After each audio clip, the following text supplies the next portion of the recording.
Hola, ¿cómo han estado? Espero se encuentren muy bien. Creo que todo esto por lo que estamos pasando es todo un desafío para nosotros, ¿no? No es fácil, pero pues el Señor está permitiendo estas cosas en nuestra vida, estas situaciones, para que podamos buscarlo nuevamente, redescubrir esas cosas que no son tan agradables para Él juntos, de su mano, y poder como cambiarlas y poder también ponerlas a prueba en medio de esta nueva etapa para nosotros, ¿no? Junto con nuestra familia, el poder convivir 24/7 se convierte en parte de ese desafío.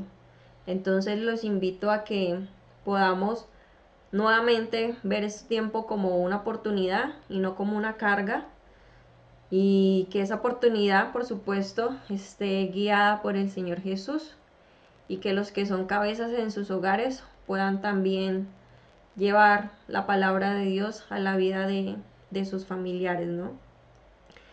Creo que hoy es un día muy importante porque terminamos con este tema que tiene que ver con cómo cambia la gente debido a las distintas situaciones que pasan en su vida, también llevado por buenas o malas decisiones.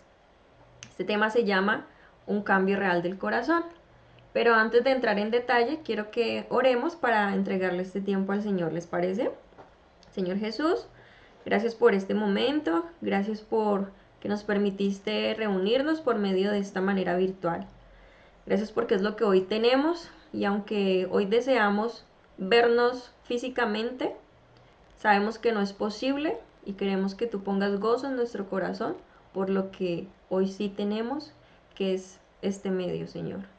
Gracias por nuestras familias, gracias por nuestras vidas, gracias por acordarte de nosotros cada día, poniendo el pan delante de nosotros, poniendo un techo para que podamos refugiarnos.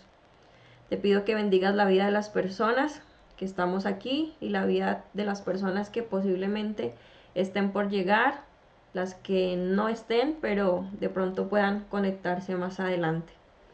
Te pedimos que dispongas nuestro corazón y nuestro entendimiento para poder aplicar esto a nuestras vidas y poder reproducirlo en la vida de quienes nos rodean. En el nombre de Jesús, amén. Bueno, cuando comenzamos toda esta temática, comenzamos con una frase que dice que nada es más obvio que la necesidad de un cambio, pero que nada es menos obvio que cuál es el cambio que se necesita y cómo puede ocurrir ese cambio.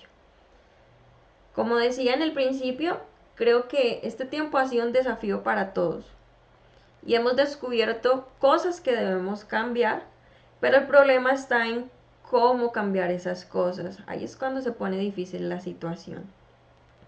Pues bien, aquí yo puse esta imagen de estos tres corazones que de pronto representan la manera en que nosotros posiblemente manejamos la situación que hemos descubierto de nosotros, ¿sí?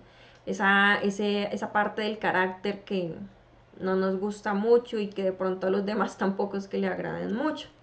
Entonces los dos primeros corazones representan precisamente como cuando acudimos a nuestras fuerzas y a nuestros recursos para poder hacer ese cambio visible, y que de pronto por un tiempo lo es, pero pasada una situación parecida o una distinta, vuelve a relucir eso que no es tan agradable.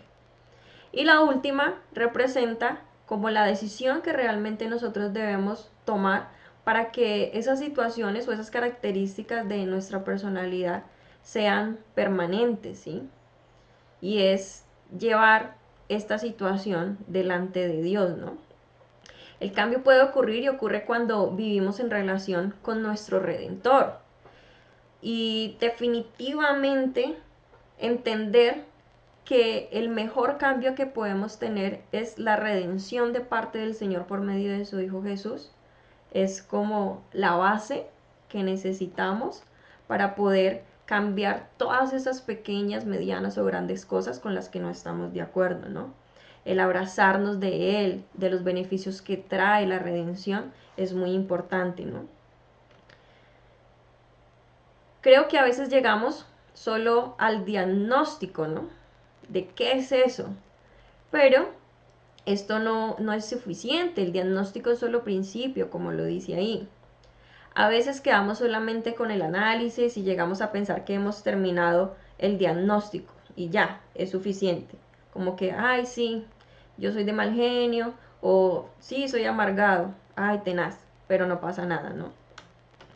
Haber entendido algo no implica que se haya resuelto el problema. Hasta que no es visible en nuestras vidas y relaciones, no podemos hablar de un cambio real. Lo explico de esta manera. Supongamos que tu carro se daña y que tú lo llevas al mecánico y el mecánico, para poder darte un buen diagnóstico, lo sube en el gato pues y empieza como a examinarlo con un poco de aparatos sofisticados, ¿sí? Herramientas, recursos. Y él te dice, lo que le pasa a su carro es que el radiador está dañado. Y uno dice, ay, bueno, sí. De repente él baja el carro del gato, te entrega una factura y le dice, listo, puede pasar a la caja y pagar.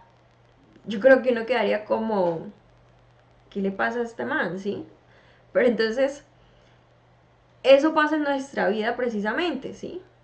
De pronto en ese momento, tú lo que haces es como, oye, ¿qué te pasa?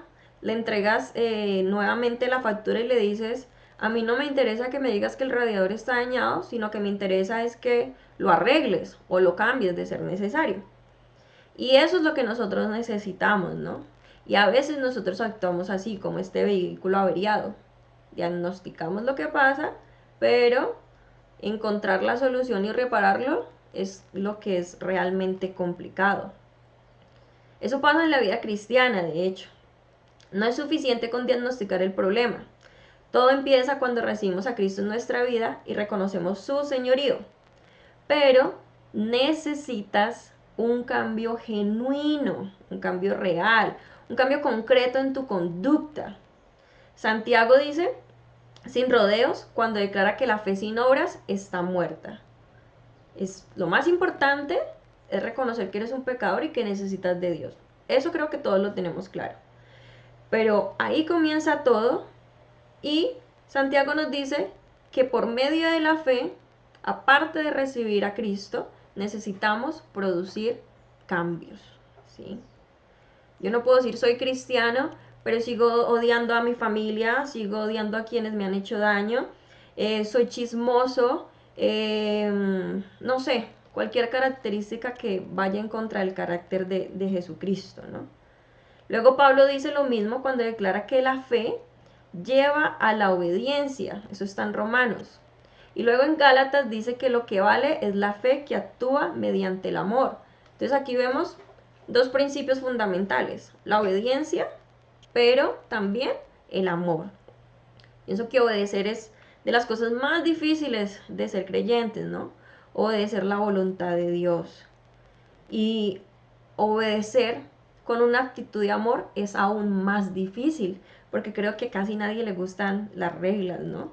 Nos gusta romperlas, pero las reglas, poquito. Bueno, al mirar atrás, en todo lo que hemos aprendido en cuanto al pueblo de Israel, ¿sí? El hecho de que haya pasado 40 años en el desierto y todo lo que tuvo que vivir, podemos ver cómo el amor de Dios pudo vencer el pecado de este pueblo y también su destrucción. El buen fruto, en este tiempo que vimos esta historia, vimos que era posible, ¿no? Producir frutos en medio del desierto es posible. No es fácil, pero sí es posible. Y aún estas circunstancias desafiantes y difíciles nos permiten descubrir esos nuevos frutos que solo provienen del poder y el amor del Señor por medio de su Espíritu Santo. Vivir vidas centradas en Dios, dependientes de Cristo, que muestren el poder y la belleza de Dios, no es algo que esté reservado para la gente de pronto piadosa, sobresaliente, ¿no? Pienso que cualquier creyente puede experimentar la vida piadosa cuando depende de Cristo. No podemos ser sobresalientes, debemos ser excelentes. Vamos a ver el tipo de corazón que produce un buen fruto y la apariencia que éste tiene. Bueno, la abundancia del corazón. La Biblia usa la palabra corazón para describir lo que somos en esencia. Las palabras griegas y hebreas que traducen como corazón o que se traducen como corazón son usadas en varios pasajes para referirse a lo central de algo. Ojo con esto porque este punto es clave, lo central de algo. Cuando la Biblia habla de la vida cristiana, nos habla de amar a Dios con todo nuestro corazón. Dios no se conforma con vivir en la periferia del corazón. A Él le interesa es estar en el centro de nuestra vida. Para la mayoría de la gente no cristiana, de pronto también como para muchos creyentes, la vida cristiana se trata de obedecer las reglas. Pero la Biblia nos describe la vida cristiana en términos de una buena relación con Dios. Esa relación con Dios rebosa de esperanza y fluye del centro mismo de nuestro ser hacia la vida diaria. Un cristiano es alguien cuya vida ha sido invadida por el santo amor de Dios, invadida por su perdón, invadida por todo lo que Él nos puede ofrecer por medio de este amor. Y el propósito de Dios es crear en nosotros un amor puro que brote de un nuevo corazón, como está esa matica ahí. Ese es el propósito de Dios, como transformar ese corazón para que nosotros podamos experimentar una vida nueva. Retomando un poco lo de las reglas, quiero que veamos que el amor y las reglas no son mutuamente excluyentes, ¿sí? A veces uno dice, es que si tú me amaras, no me impondrías tantas cosas. Pero yo creo que las reglas son necesarias, o las normas o los acuerdos son necesarios para poder llevar una relación a buen término. Se los voy a explicar de la siguiente manera. Supongamos que una mujer soltera comienza a trabajar en una compañía muy grande y aún ella no ha conocido a su nuevo jefe. Al dirigirse a la oficina de su jefe, ve un tablero lleno de avisos, de normas, de reglas, y ella entiende que esto lo ha puesto su jefe como una manera de de seguir un reglamento o unas instrucciones para que sus empleados tengan como una mejor convivencia, ¿sí? ¿Qué es lo que piensa ella de su jefe cuando ve este tablero?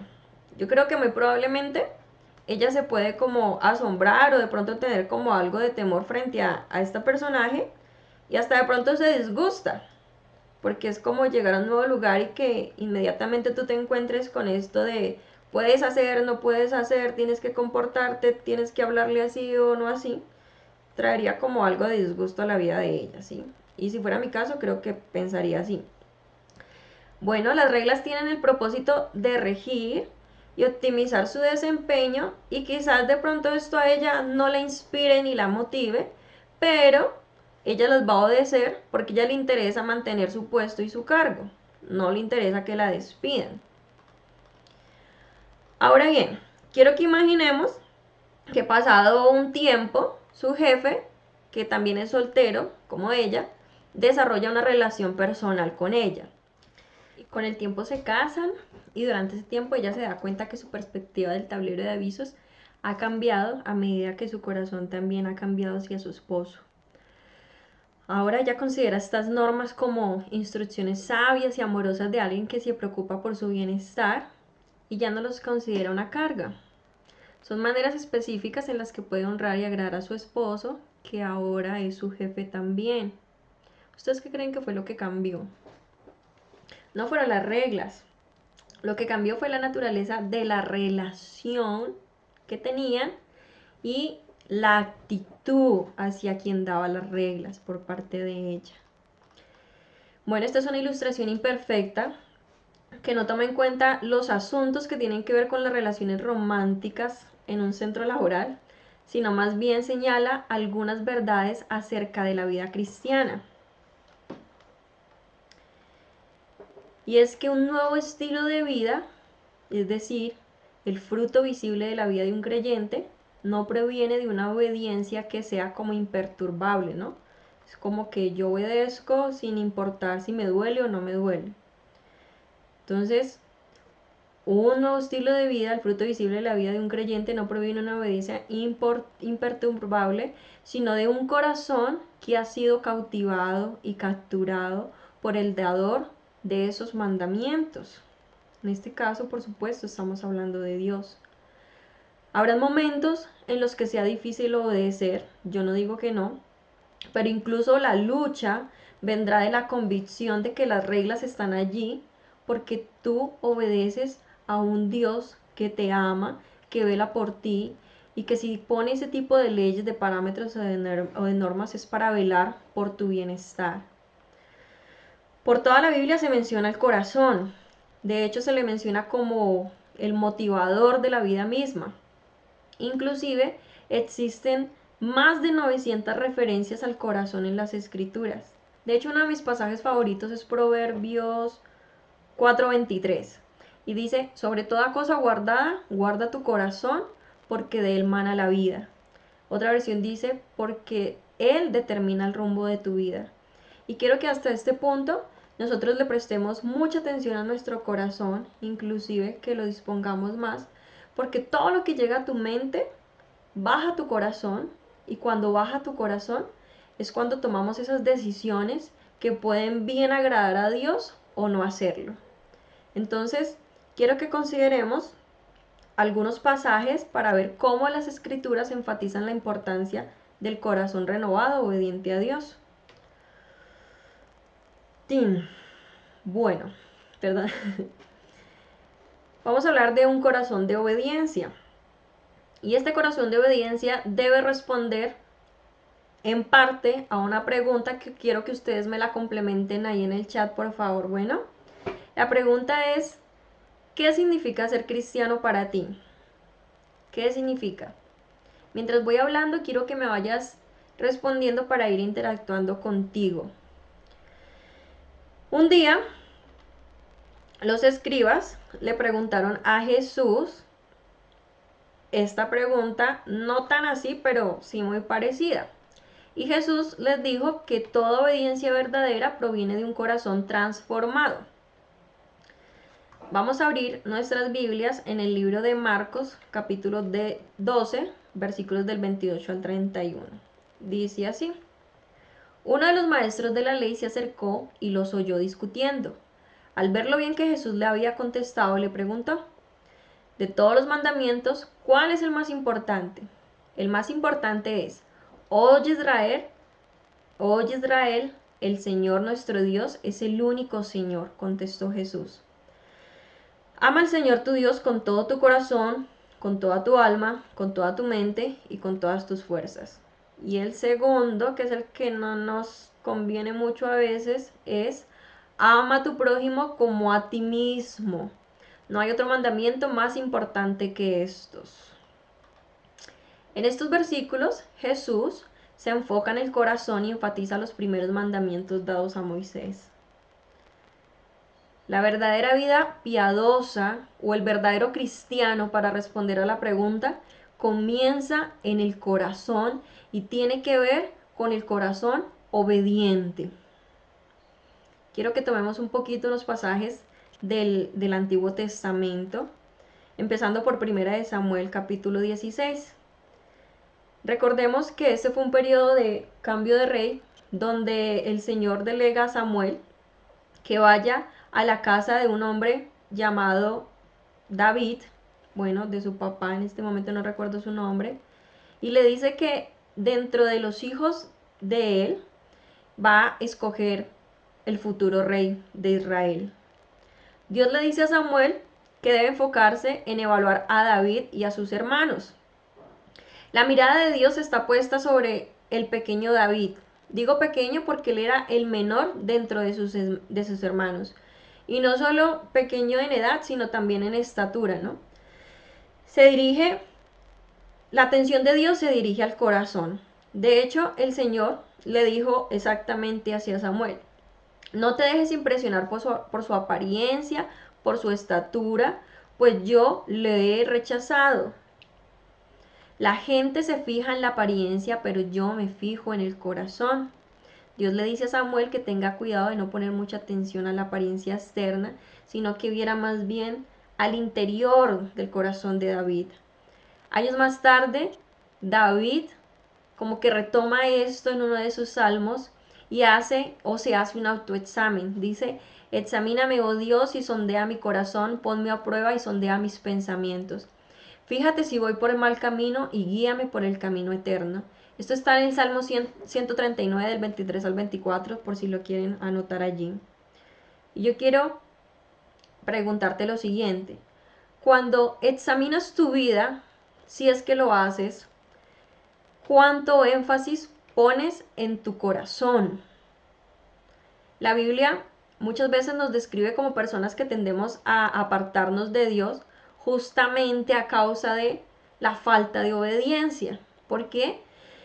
Porque cuando Dios no cumple lo que nosotros queremos, nos enojamos o nos frustramos y le echamos la culpa a Él. Es como la manera más inmediata dentro de todas las circunstancias que analizamos este tiempo, ¿no?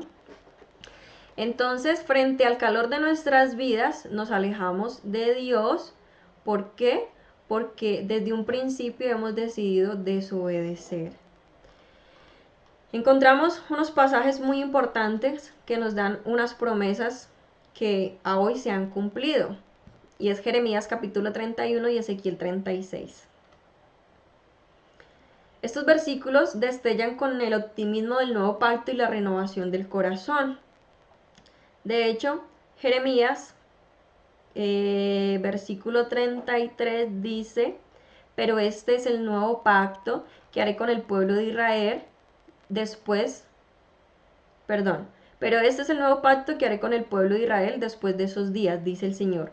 Pondré mis instrucciones en lo más profundo de ellos y las escribiré en su corazón. Yo seré su Dios y ellos serán mi pueblo. Ya no habrá necesidad de enseñar a sus vecinos ni habrá necesidad de enseñar a sus parientes diciendo deberías conocer al Señor, pues todos ya me conocerán desde el más pequeño hasta el más grande, dice el Señor. Perdonaré sus maldades y nunca más me acordaré de sus pecados. De la misma manera, en el libro de Ezequiel, él profetiza acerca del nuevo pacto y del nuevo corazón, pero él añade algo muy especial. Versículos 26 y 27. Les daré un corazón nuevo y pondré un espíritu nuevo dentro de ustedes. Les quitaré ese terco corazón de piedra y les daré un corazón tierno y receptivo. Pondré mi espíritu en ustedes para que sigan mis decretos y se aseguren de obedecer mis ordenanzas. Notemos cómo ambos pasajes conectan la ley de Dios con el corazón. Y en Ezequiel 36:27 particularmente hace una descripción de un nuevo corazón impulsado a la obediencia, pero no por la capacidad del ser humano, sino porque por el Espíritu Santo que se nos ha sido dado y que se ha revelado en nuestras vidas y quien nos dice que efectivamente Él va a hacer que nosotros seamos obedientes delante de Dios. Porque humanamente esto es imposible y pienso que desde mi experiencia de vida puedo afirmar que esto es así. Bueno, la obediencia es una obediencia voluntaria que fluye de un corazón que ha sido transformado y cautivado por el Redentor. El corazón en el Nuevo Testamento, en el libro de Efesios específicamente, encontramos como el cumplimiento de estas promesas que acabamos de mencionar en Ezequiel y en Jeremías. En su oración por los Efesios, Pablo dice: desde que me enteré de su profunda fe en el Señor Jesús y del amor que tiene por el pueblo de Dios en todas partes, no he dejado de dar gracias a Dios por ustedes. Los recuerdo constantemente en mis oraciones y le pido a Dios, el glorioso Padre de nuestro Señor Jesús, que les dé sabiduría espiritual y percepción para que crezcan en el conocimiento de Dios.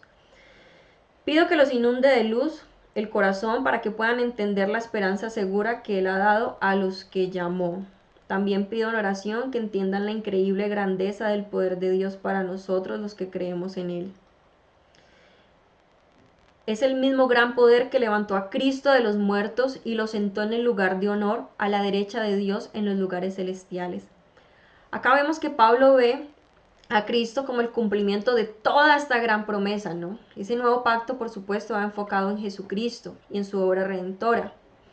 Jesús es aquel quien nos ha reconciliado con Dios al obedecer perfectamente de corazón los mandamientos de su Padre, hacerlo con amor también, y al sufrir el castigo que nosotros merecíamos como transgresores de la ley. Jesús también envía al Espíritu Santo, quien viene a dar a los creyentes un nuevo corazón, a escribir la ley en sus corazones y a dar un nuevo poder y deseo para obedecer los mandamientos de Dios. Nuevamente, esto es obra del Espíritu Santo, esto no es tu obra ni es mi obra, por lo cual nosotros no podemos ver esto como algo imposible. Un cambio radical en nuestro corazón es posible.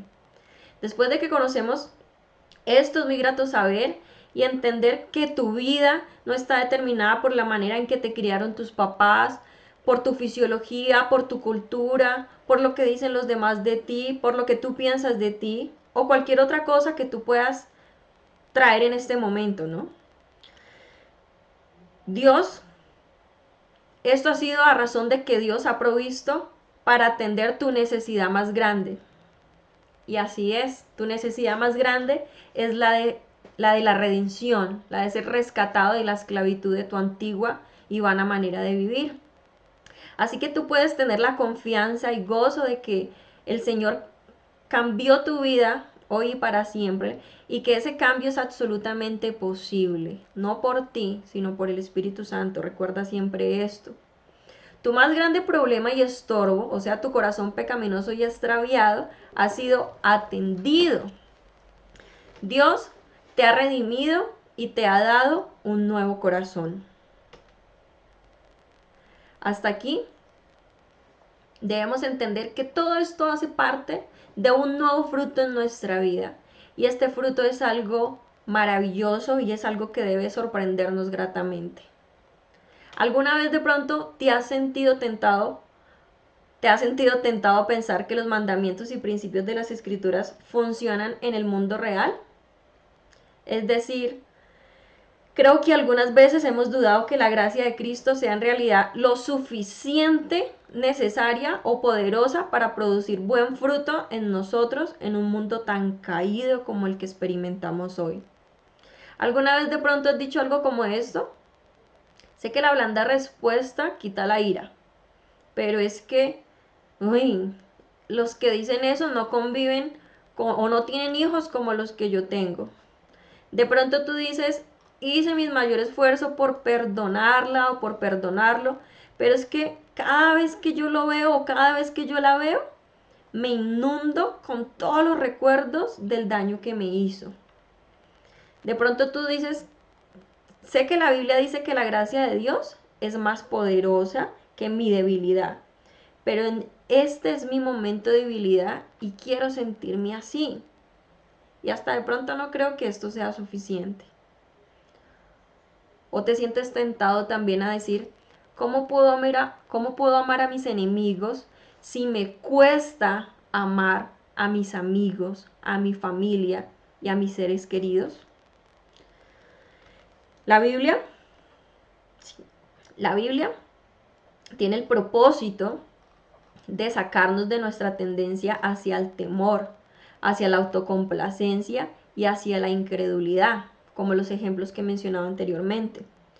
Comienza siendo notoriamente sincera respecto a la pobreza, hacia la injusticia, la esclavitud del pecado, la violencia, la corrupción, las relaciones destrozadas y la creación que desafortunadamente va en decadencia cada vez más, ¿no? La Biblia también es franca al hablarte y al hablarme de las tentaciones que presentan también las bendiciones y la abundancia y la dificultad que tenemos para manejarlo sabiamente. Y sí, dentro de la abundancia también encontramos tentaciones. La abundancia puede ser una tentación tan grande como lo muestra esa imagen, como la escasez o como la carencia. Pero más que cualquier otra cosa, la palabra de Dios nos impacta con su esperanza al presentarnos posibilidades mucho más allá de lo que podríamos esperar de este lado de la eternidad. Porque sí, cuando tú recibes al Señor como tu Salvador, tú empiezas a vivir la vida eterna. La vida eterna no se comienza a vivir cuando partes a su presencia, comienza a vivir desde ya, desde que tomas la decisión de hacerlo. Y muchas veces la abundancia va a ser una tentación muy grande que se nos va a salir de las manos poder manejarla. Una y otra vez la Biblia describe a los hijos de Dios como árboles fructíferos que son nutridos por las corrientes de agua viva. Eso está en Isaías 55, en Jeremías 31. Dadas las pruebas y tentaciones de esta vida, nosotros podríamos esperar que Dios nos describiera como tierra quebradiza, como está ahí en la imagen, más que como un árbol fructífero o como un campo fructífero, que es el contraste del desierto, ¿no? Pero la esperanza del nuevo pacto es un corazón nuevo que diariamente está siendo renovado. Y eso es súper importante que lo tengas presente. El nuevo pacto es un corazón que diariamente está siendo renovado. Yo no te digo que cuando tú recibes a Cristo inmediatamente tú cambias esas cosas, o sea, eso sería una mentira. Pero sí luchas diariamente para que estas cosas permanezcan en el tiempo, para que este cambio sea real y genuino. Y tu motivación por encima de tú mismo debe ser siempre agradar a Dios en cuanto a este cambio, ¿no? A veces también estamos como tentados a limitar nuestras expectativas de lo que Dios puede hacer por nosotros, ¿no? Decimos cosas como, es que debido a todo lo que yo he vivido, a lo que me ha pasado, no hay posibilidad de que algo bueno pueda pasarme, ¿sí? Como Pablo Remalas, pues. Las reglas de Dios quizás funcionan para otros, pero para mí no. He tratado de obedecerlas durante un tiempo, pero no, eso no va conmigo, me va peor. He orado y batallado para dominar este pecado, pero simplemente no puedo vencerlo. A veces de pronto también dices, me emociono cuando leo la historia de la escritura, pero lo que ellas han experimentado, cuando leo, perdón, los personajes bíblicos y sus experiencias, pero ellos no han experimentado ni el 1% de lo que yo he experimentado. Y cuando nosotros suponemos estas cosas respecto a nosotros mismos, también las suponemos respecto de lo demás, ¿no? Dejamos de creer que el fruto bueno puede crecer en medio del calor, de la dificultad, de ese desierto. Y lo que hacemos es que tiramos la toalla y nos alejamos de Dios. Por lo mismo, es muy importante que recordemos cómo la renovación que Dios hace de nuestros corazones nos ayuda a enfrentar el calor de la vida de maneras nuevas. El Señor nos ve como posibles manantiales en medio del desierto.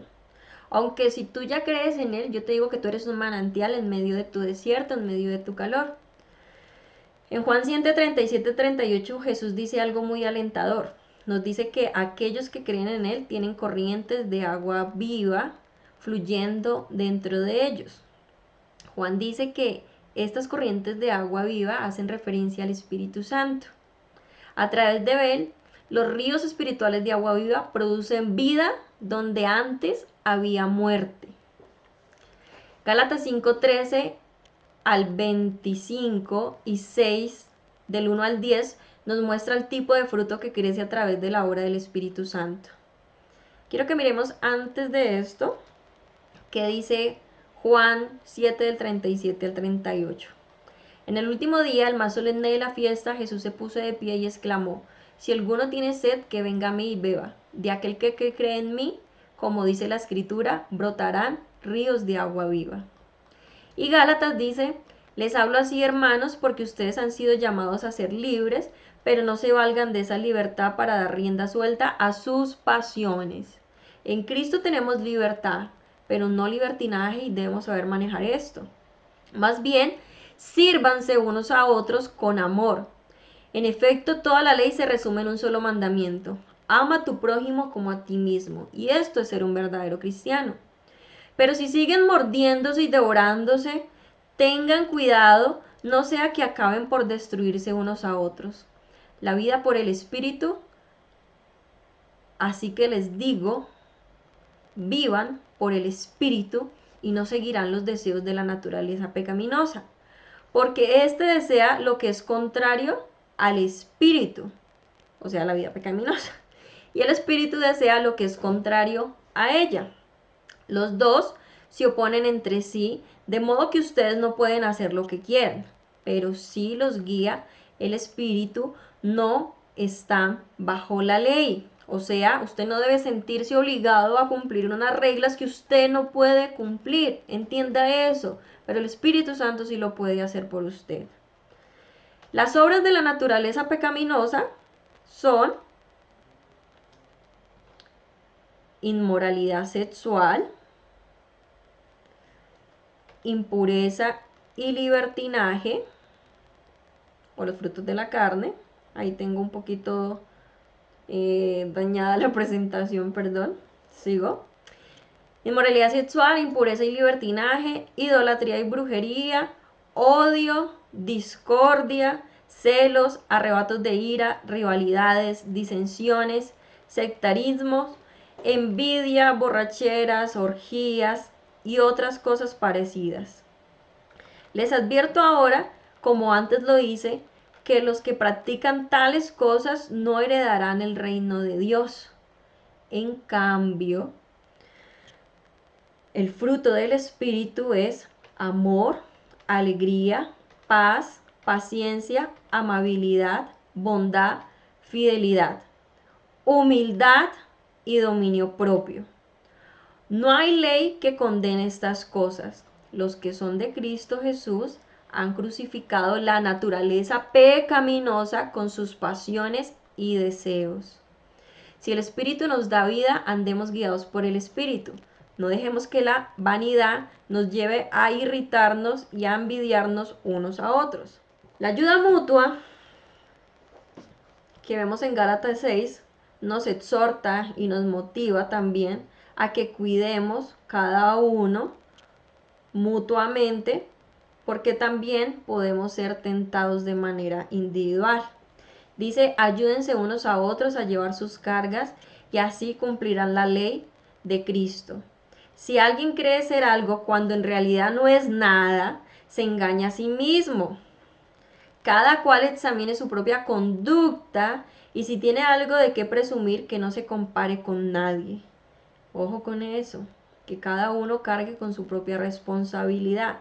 El que recibe instrucciones en la palabra de Dios comparta todo lo bueno con quien le enseña. No se engañen de Dios, no se engañen, de Dios nadie se burla. Cada uno cosecha lo que siembra. El que siembra para agradar a su naturaleza pecaminosa, de esa misma naturaleza, por supuesto, va a cosechar. ¿Y qué va a cosechar? Destrucción. El que siembra para agradar al Espíritu, del Espíritu cosechará vida eterna. No nos cansemos de hacer el bien, porque a su debido tiempo cosecharemos si no nos damos por vencidos. Por lo tanto, siempre que tengamos la oportunidad, hagamos bien a todos y en especial a los de la familia de la fe. Estos pasajes explican lo que Cristo quiso decirnos en Juan 7. El pecado, los frutos de la carne que ya expusimos en este arbolito seco, estos son los que causan que estemos preocupados más por nuestro bienestar que por el de los demás. Esta naturaleza como egocéntrica hace que se destruyan estas relaciones y si no se destruyen hacen que se dañen. Es por eso que nosotros mantenemos compitiendo en este mundo en el que vivimos, ¿no? Dejamos de un lado el servicio y nos convertimos como en competidores de quién es mejor o quién es peor. Pero en el pasaje de Gálatas, si vemos esto, no termina con una lucha como nosotros, sino por el contrario, nos muestra gente que está comprometida con el ministerio, ¿no? Que busca mantener o la manera de llevar a cabo el hecho de sobrellevar las cargas los unos de los otros. También nos dice que no nos cansemos de hacer el bien porque a su debido tiempo cosecharemos y no nos demos por vencido. Por lo tanto, siempre que tengamos la oportunidad, hagamos bien a todos y en especial a los de la familia de la fe, ¿no? El pasaje que comienza con reacciones del arbusto seco, o sea, los frutos de la carne, terminan con la vida de un árbol fructífero. Y es así como hay un contraste en lo que es nuestra vida pasada antes de conocer al Señor y en lo que se convierte nuestra vida en un árbol fructífero después de que conocemos a Dios y le entregamos esas cosas que queremos cambiar para que puedan producirse esos frutos. ¿A qué se debe la diferencia entre estos dos contrastes? Por supuesto se debe a esas corrientes de agua viva, ¿no? Al agua que es representada por el Espíritu Santo. Pues es Él el quien batalla nuestra lucha por dejar nuestra vida pecaminosa, nuestra naturaleza pecaminosa. Debido a Él, no tenemos que ceder a los placeres de la carne, podemos decir no a emociones motivadoras y deseos poderosos de ir en la dirección opuesta a lo que Jesús quiere.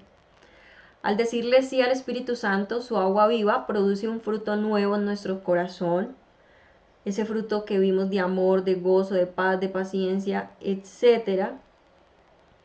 Y esto es algo que solo se logra estando en una comunión constante con Él. Yo insisto mucho en esto, ¿no? Si sabemos que no podemos por nuestras fuerzas, para poder hacerlo en la fuerza del Señor, por medio de su Espíritu, debemos tener una relación de oración y de leer la palabra de Dios todos los días. Este fruto o este cambio de nuestro corazón transforma la manera en que respondemos a las cosas a nuestro alrededor, al calor. Recordemos lo que habíamos visto de calor. Y este es el resultado. Nos convertimos en personas amables que buscan maneras de hacer el bien. Nos convertimos en personas pacientes y fieles que no se alejan cuando la gente mete la pata con nosotros o de manera indirecta. Nos convertimos en personas amorosas que deciden servir a esta gente, incluso cuando su pecado contra nosotros es muy grande, ¿no? También nos lleva a llevar esas cargas de las que compartía Pablo con la iglesia de Efesios, ¿no? De las cuales él estaba orgulloso de que ellos hicieran. Nosotros también debemos rechazar el punto de vista de la vida cristiana que enfatiza más lo que nosotros debemos hacer a lo que Dios está haciendo en nosotros por medio de su Espíritu. Debemos rechazar cualquier perspectiva de la vida cristiana que minimice la guerra que se enfrenta cada día en nuestros corazones. O pasa por alto el hecho de que Dios está peleando por nosotros y de nuestro lado. Tenga presente que Dios está de su lado y que a Él le interesa cambiar eso que a usted tanto o lo daña a usted o daña su relación con los demás. Aquí el cuadro bíblico es que Dios nos encuentra en las pruebas de la vida y no solo nos da reglas, también nos da a su Hijo. Por Él es realista lo que somos llamados a hacer. La Biblia nos enseña que los árboles fructíferos producen su fruto bajo el calor abrasador de la dificultad. Y esto es verdad. ¿Cuándo aprendemos usted de la vida? ¿Cuando su vida es color de rosa y todo es perfecto? ¿O cuando en su vida pasa dificultades y usted en medio de esas dificultades aprende a depender del Señor? El calor, su calor. Yo pienso que es los momentos más críticos de mi vida en ese entonces, hoy, han sido lo más maravilloso que me ha podido suceder porque me ha permitido aprender a depender única y exclusivamente de Dios, a perdonar, que es algo que veremos a continuación, un poquito más adelante, y a entregar todo ese dolor o todo ese calor o toda esa tragedia en sus manos para que Él haga justicia por mí, ¿no? Y para que Él forme ese carácter que tanto anhelamos de Cristo en nuestra Biblia, en nuestra vida. La Biblia nos enseña que los árboles fructíferos producen, como lo decía ya, su fruto bajo el color abrasador de la dificultad. Y ahora quiero que recuerdes que como hijo de Dios, tú eres ese árbol en medio de ese desierto. Y que el fruto es un regalo de Dios producido por su Espíritu Santo, no por ti. No se me ha olvidado que lo he repetido, pero quiero que quede muy claro. No debes conformarte con las reacciones del arbusto espinoso. No es imposible llegar a ser la persona que Dios dice que debes ser y debes pensar y decir, soy un árbol fructífero en medio del desierto.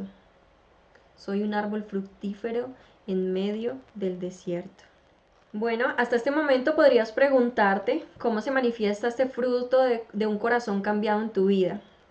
Ten presente que no estamos listando simplemente cosas que debemos hacer como creyentes, sino lo que se nos ha dado por medio de Jesucristo. ¿Y qué es lo que se nos ha dado por medio de Jesucristo? De Jesucristo, una vida nueva, ¿no? Una vida nueva llena de carácter, de sabiduría, de libertad, de confianza y de que nuestras fuerzas se renueven cada día para poder enfrentar este mundo. Pero la Biblia resume todas estas cosas que acabo de decir diciendo que la obra de Cristo en la cruz nos da un nuevo corazón y a esto debemos añadirle una vida vivida en integridad. Cuando usted vive en integridad, usted ha entendido que el perdón de Dios o que el perdón pleno que Cristo provee implica que ya no tiene que estar temeroso de verse en el espejo de la palabra de Dios, que ya no tiene que estar defendiéndose o dando excusas o racionalizando su conducta pecaminosa en los demás o en las circunstancias, y en que tampoco tiene que temer enfrentarse con su pecado. En vez de eso, usted puede estar agradecido con Dios de que la palabra de Dios sea un espejo para su corazón y para que usted pueda ver detalladamente también a la vida, a través de la vida de los demás, cuáles son esas fallas o esas cosas que usted tiene que cambiar para dar este nuevo fruto y que este nuevo fruto sea percibido por los que le rodean. Para vivir en integridad, usted debe buscar ayuda piadosa. Recordando el tema pasado de la cruz no solo te libera de la esclavitud del pecado, sino también te permite acceder a los recursos de la gracia de Dios. Y parte de estos recursos de la gracia de Dios es el cuerpo de Cristo. En el cuerpo de Cristo, entendiéndose como la iglesia, pero entendiéndose la iglesia no como un lugar, sino como tú que estás detrás de esta cámara y como yo que estamos acá reunidos, entendemos que en este lugar perfecto que el Señor nos entregó, podemos encontrar esa ayuda piadosa que se refiere a buscar como mentores para que podamos ser pastoreados, a estar capacitándonos constantemente para poder, como dice la palabra de Dios, presentar defensa con mansedumbre ante los ataques del enemigo que hacen que nuestra fe flaquee. También es el convivir con más personas de la comunidad del cuerpo de Cristo, porque podemos aprender de las experiencias de ellos, de sus ejemplos, de lo que nos enseñan, o también como buscar todo el tiempo estar rodeado de personas que vayan hacia un mismo objetivo, que es conocer a Dios a través de su palabra. La cruz también te invita a clamar al Padre, pues Cristo clamó al Padre que estuvo en silencio al permitir su muerte para que tú y yo pudiéramos clamar al Padre que nos escucha y nos da lo que necesitamos para vivir. Mira esto tan fuerte, ¿no? Cristo clamó al Padre en su crucifixión, pero Él estuvo en silencio. O sea, en ese momento todos los pecados de la humanidad habían inundado la vida del Señor Jesús. Pero Él decidió asumir esto como un acto de amor para que tú y yo pudiéramos proclamar a Dios como Él lo hacía en su momento. Mientras más entiendas quién es Dios y qué ha hecho de ti, más te darás cuenta de que la vida cristiana no se trata de tener una existencia inmutable o apática a las cosas o al calor de la vida. Por el contrario, Dios te invita a que seas honesto con Él y le cuentes todo acerca de ti tal cual como lo sientes. En la tierra tenemos el más maravilloso ejemplo que es Jesús, y vimos en una serie de oportunidades que Él expresó un rango de emociones. Él expresó dolor, llanto, impotencia, de pronto sufrimiento, y a medida que nosotros crezcamos en la palabra y en el conocimiento del Señor por medio de su Hijo Jesucristo, vamos también a poder ser honestos delante de Él y expresar nuestras emociones tal cual como son, no siendo ahí pues todos hipócritas o fariseos pretendiendo que Dios no conoce la realidad de nuestro corazón. Por el contrario, Él te da la oportunidad para que tú seas honesto en tus sentimientos y por supuesto con mucho respeto los reveles delante de Él y puedas tener una comunión más íntima con Él, ¿no? La madurez espiritual expresa la emoción correcta, de la manera correcta y en el momento correcto. Debemos hacer que la cruz forje nuestras relaciones, como muestra ahí esa imagen de todos unidos, fortaleciéndose, ¿no? Yéndose como hacia un mismo lado, apoyándose mutuamente. Nosotros, al haber experimentado la gracia de Dios, debemos no solo disfrutarla, sino que también como sus hijos está en nosotros el deber de compartir con los demás. Cuando hacemos esto,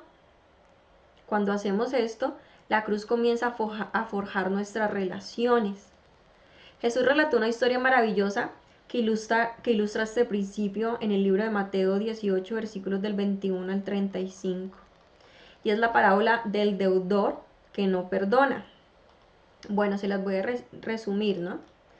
En este caso, esta parábola habla de un rey que buscaba ponerse a cuentas con sus servidores, y uno de estos siervos tenía una deuda supremamente grande y que no podía pagar. Él le suplicó al rey para que le perdonara la deuda, porque el no hacerlo implicaba que lo metieran a la cárcel y que lo lastimaran y que lo acosaran al punto en que él buscara la manera como fuera de pagarlo. Y el rey aceptó sus súplicas y le dijo que su deuda era perdonada. Pero cuando este hombre sale del palacio del rey, se encuentra con un amigo que también tiene una deuda muchísimo más pequeña que la que él tenía con el rey, y este le cobra. Y él le dice, el amigo le suplica y le dice que por favor él le perdone la deuda, que él no tiene cómo pagarle. Y este tipo llega y le dice que no, que él necesita que le pague su plata. O sea, después de haber sido perdonado por el rey, él no toma en cuenta en esto, no piensa que él fue perdonado y lo único que piensa es en su bienestar y en que necesita el dinero.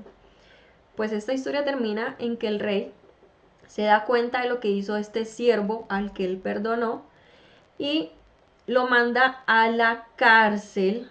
Está muy enojado, lo manda a la prisión para que lo torturen hasta que él pueda pagar la deuda.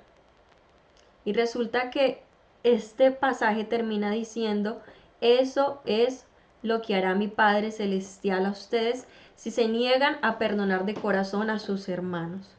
¿Cómo les parece esto? Yo pienso que esto es algo que debe mover nuestro corazón. Nosotros siempre vamos delante de Dios pidiéndole que nos perdone por aquellas cosas que hemos hecho que le desagradan. Pero cuando el Señor nos dice que nos pongamos en paz con los demás, ahí nos hacemos los de la vista gorda como este rey que sí perdonó a su siervo, ¿no? Toda la gente que está a tu alrededor es pecadora. Al igual que tú y que yo, van a fallar, van a pecar contra ti y te van a decepcionar. En ese momento puedes hacer dos cosas. O actuar como este siervo infiel, ¿sí? Y poco agradecido, o extiendes tu mano y de la gracia que el Señor te ha dado a ti, la compartes con aquellos que te han dañado, ¿no? Nuestro enojo, nuestra irritación, nuestra impaciencia, nuestra amargura o aún nuestro deseo de venganza nunca va a producir cosas buenas. Pero Dios puede producir cosas buenas en nosotros cuando estamos dispuestos a encarnar su gracia, lo que les decía ahorita. Nos convertimos en parte de lo que está haciendo en sus vidas en vez de estorbarles, ¿no? Yo le estorbo a la gente cuando no la perdono. Yo le estorbo a la gente cuando la condeno y cuando la acuso. Entonces, ¿qué significa en la práctica hacer que la cruz forje tus relaciones? Significa estar listo y dispuesto y habilitado para perdonar. La decisión de perdonar implica tres cosas. La primera es que la decisión de perdonar es una transacción del corazón entre tú y Dios. La segunda es que es una disposición de renunciar a tus sentimientos de odio y de pronto deseo de venganza por la ofensa que han hecho contra ti. Es cambiar esto por encomendar a Dios la persona, su ofensa, creyendo que Él es un Dios justo y que obrará conforme lo que Él cree pertinente. Cuando tomas la decisión de perdonar, también respondes a la persona con una actitud de gracia. Es complicado, pero no es imposible. Esta transacción vertical entre tú y Dios te prepara para la transacción horizontal de perdón entre tú y la persona que te ha agredido cuando se presente la oportunidad. Y aquí necesitamos que seamos sinceros, ¿sí? Necesito que seamos sinceros, mejor dicho. Todos somos pecadores y vivimos con pecadores. Así que no hay un solo día en que nosotros practiquemos el perdón, ¿sí? En las pequeñas cosas. Yo acá molesto mucho por el desorden y a mí me enfurece encontrar que lo que yo he arreglado lo desbaratan en un segundo. Entonces equivocadamente dejo de hablarle a mi familia, pero he entendido que aún en esas pequeñas cosas es cuando uno tiene que poner en práctica esto del perdón, ¿no?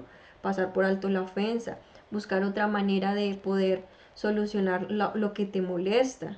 Y esto es algo pequeño, pero no sé de pronto qué son esas cosas pequeñas que te molestan a ti o las cosas más grandes que te han llevado al punto de decidir dejar atrás y no perdonar. Cuando la cruz forja mis relaciones, respondo con gracia ante el pecado y la debilidad de los demás, ¿no? Esto es muy importante. Quiero preguntarte, ¿tiendes a olvidar que eres pecador al mismo tiempo que recuerdas que los demás sí lo son? ¿Pasas más tiempo observando lo que los demás hacen mal en vez de observar lo que hacen bien? ¿Se siente la gente aceptada y amada por ti o se siente criticada y juzgada? ¿Cómo tiendes a responder a la debilidad, los pecados y los fracasos de aquellos que te rodean? Responde estas preguntas, cuida tu corazón y examina en verdad cómo sus comportamientos, cómo esos frutos negativos están alejando a las personas de ti. Y quiero que le pidas al Señor que también te permite transformar esos frutos negativos en esos frutos que solo provienen del Espíritu Santo, para que transforme todas estas preguntas negativas en algo que definitivamente agrada a Dios y es una conducta que obre conforme a su voluntad. Finalmente, quiero que sepas que Dios no simplemente mengua el calor en nuestras vidas, sino que nos transforma en medio de Él, en medio de la dificultad, en medio del daño, en medio de la pérdida. No sé cuál sea tu calor. Tú también, así como yo, sé que enfrentas de pronto situaciones muy difíciles y complicadas, tal vez mayores que las mías, ¿no? A veces eso te lleva a sentirte tentado en seguir manteniendo relaciones conflictivas, perdón. Pero yo quiero que entiendas que cuando tú recibiste a Cristo, recibiste la oportunidad de ser redimido. Y que así como tú no merecías esa redención, Dios quiere que tú le des la oportunidad a otros que Él te ha dado de ser perdonados por ti, ¿no? Para que puedan estar en una mejor comunión con el Señor. Dios te llama a tener una nueva identidad en Cristo y por lo tanto una nueva manera de vivir. El cambio no está enraizado en un conjunto de reglas, en bosquejos teológicos o en técnicas de conducta. El cambio tiene que ver con la manifestación del Espíritu Santo en tu vida y con que tú creas firmemente que sí es posible cambiar. Recordemos que hay que desechar eso que me dice a mí que no, hay que desecharlo, darle la nueva oportunidad al Señor. Ya eres un árbol fructífero por lo que Cristo ha hecho por ti. Ya hay evidencia del carácter y fortaleza piadosa en tu vida. Por fe, reconoce el fruto bueno que es el resultado de responder al Evangelio y a la obra del Espíritu Santo. Es el resultado de la transformación de tu corazón por el Señor resucitado. Quien realmente cambia tu corazón y lo transforma es Jesús. Y la obra redentora de Cristo en la cruz es la que te permite hoy tener una relación con Papá Dios de tú a tú, donde debes ser sincero, donde debes ser honesto, donde debes entregarle tus temores y comprender que por Él, que por esa obra perfecta, tú puedes producir buenos frutos en medio de tu desierto. Quiero que nos dispongamos para orar y entregarle este tiempo al Señor. ¿Les parece? Gracias, Papito Dios, por este tiempo que tuvimos compartiendo de tu palabra, por estar en medio de nosotros, Señor. Muchas gracias. Hoy también queremos agradecerte porque entendemos que tu cruz nos da propósito, nos da dirección, guía cada palabra que salga de nuestra boca y cada acción que vayamos a tomar. Gracias porque por ella encontramos la paz que tanto anhelamos, por ella podemos hablar la verdad cuando es debido, a servir con amor a los demás, a decir no cuando nos mandas a hacer cosas, cuando nos mandan a hacer cosas que solo agradan a otros, aún a nosotros mismos y no a ti. Gracias, papá, porque tu cruz nos ayuda a vivir tus reglas como principios de protección, de amor, de santidad, de cuidado y de bendición. Gracias por esto, gracias por enviar a tu Espíritu Santo, que es quien nos capacita para poder vencer las tentaciones de este mundo y producir ese fruto amable, ese fruto bondadoso, afectuoso y lleno de gozo, para que también podamos compartirlo con los demás. Gracias, Señor, porque en verdad tú has estado en medio de nosotros, guiándonos durante todo este tiempo, durante toda esta situación que está viviendo la nación y en muchos países, y entendemos que tú tienes el control de todas estas cosas. Por favor, que cada día, por medio de tu Espíritu, nos puedas fortalecer y nos puedas ayudar para vivir conforme a tu voluntad, dejando de quejarnos tanto y más bien teniendo un corazón agradecido por todas las cosas que tú has permitido durante este tiempo. Gracias, Señor Jesús, porque aunque en verdad muchas veces nos han dañado, nos han lastimado, tú nos mandas a perdonar como tú lo hiciste con nosotros. En verdad no merecíamos ese perdón y es por esa razón que nosotros debemos perdonar a quienes nos han agredido. No es fácil, Señor, y no es fácil porque en verdad hay muchas cosas que se salen de nuestras manos, de nuestro control. Pero hoy queremos pedirte que nos permitas dar ese paso de fe, de dejar esos dolores o ese resentimiento atrás y poder aferrarnos a ti y creer que tú eres un Dios justo y que nos permite salir adelante, Señor. Gracias, Señor, porque en verdad hay muchas personas que están allá afuera y no conocen esta maravillosa oportunidad de poder relacionarse contigo como tú lo has permitido en nuestras vidas, al habernos dado la oportunidad de conocerte por medio de las personas que tú has puesto a nuestro alrededor. Hoy quiero decirte que si tú eres nuevo en conocer las cosas de Dios y quieres recibir como estas oportunidades y quieres restaurar tu vida, quiero que repitas esta oración. Dile: Señor Jesucristo, yo te necesito. Reconozco que soy un pecador y que he pecado contra ti. He luchado para ser mejor, pero no he podido. Dile cómo te sientes. ¿Estás cansado de pronto, frustrado? ¿Te sientes desanimado? Como sea que te sientes, díselo. Dile que lo reconoces. Reconozco que moriste en una cruz de la manera más injusta por rescatarme, pagando el precio de una deuda que no podía pagar. Reconozco que resucitaste y hoy quiero abrirte la puerta de mi vida y recibirte como mi Señor y mi Salvador. Vivir esa nueva vida contigo, quiero hacerlo hoy. Toma el control de mi vida y haz de mí la persona que tú quieres que yo sea. Amén. Bueno, si hiciste esta oración en un acto de fe, quiero decirte que el Señor ya está dentro de tu vida y que de aquí en adelante pues ya depende es de tu voluntad para seguir conociéndolo, pero también cuentas con nosotros como cuerpo, como iglesia, para que puedas crecer en el amor y en la gracia del Señor. A mi familia quiero decirle que los he extrañado mucho, familia Senfol. Me encantaría volverlos a ver físicamente, pero pues desafortunadamente no se puede, pero afortunadamente tenemos estos medios para poder tener como una comunicación más personal. Entonces también quiero recordarles que tenemos nuestros espacios todos los miércoles de 12:30 a 1:30, donde tenemos un momento de intercesión, donde compartimos, donde adelantamos agenda de lo que Dios ha hecho en nuestra vida. Y entonces me gustaría mucho que nos acompañaran y que fuéramos más en este grupo. Dios los bendiga, que pasen una feliz noche. Los extraño, los amo, los pienso muchísimo y espero que en verdad se encuentren muy bien. Hasta la próxima.